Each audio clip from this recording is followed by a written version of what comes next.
faïence.com. Aujourd'hui, nous attaquons à la pose de faïence. Poser de la faïence en soi, c'est simple.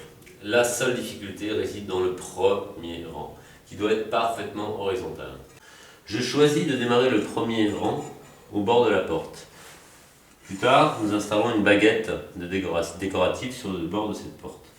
Et à partir de cette hauteur, lorsque nous arriverons à la douche, la première rangée sera entièrement coupée jusqu'au fond. Après séchage complet de cette première rangée, il sera extrêmement simple de poser tout le reste du mur. Nous allons poser le premier carreau. Pour ce faire, nous avons besoin d'une spatule crantée, comme vous me l'avez remarqué, afin d'économiser de la colle. Mais nous poserons cela en double encollage, une fois sur le mur, une fois sur le carreau. Comme je le disais, le premier rang de niveau est très important. Donc avec l'aide de papier, de façon à rester souple sur les réglages, nous recherchons le niveau parfait. La présence du bac douche nous impose de faire une coupe sur le second carrelage.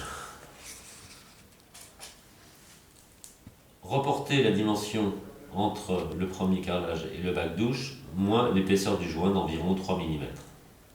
Afin de savoir quelle hauteur exacte couper, je reporte l'horizontale sur le mur jusqu'au-dessus du bac de douche. Après avoir réalisé la coupe, ainsi que pour le premier carrelage, nous réalisons un double encollage.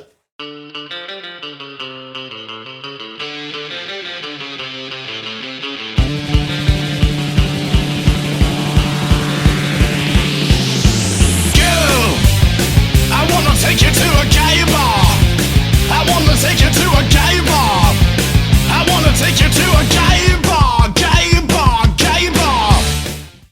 Répétez l'opération autant de fois que nécessaire, jusqu'au premier angle de mur. Laissez sécher cette première rangée afin d'avoir un parfait démarrage des rangs suivants.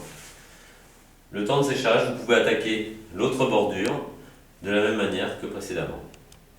Si vous avez des questions ou des réserves, n'hésitez pas à faire appel à moi dans la partie contact de notre site facileatfaire.com. Je vous souhaite une bonne journée et bons travaux!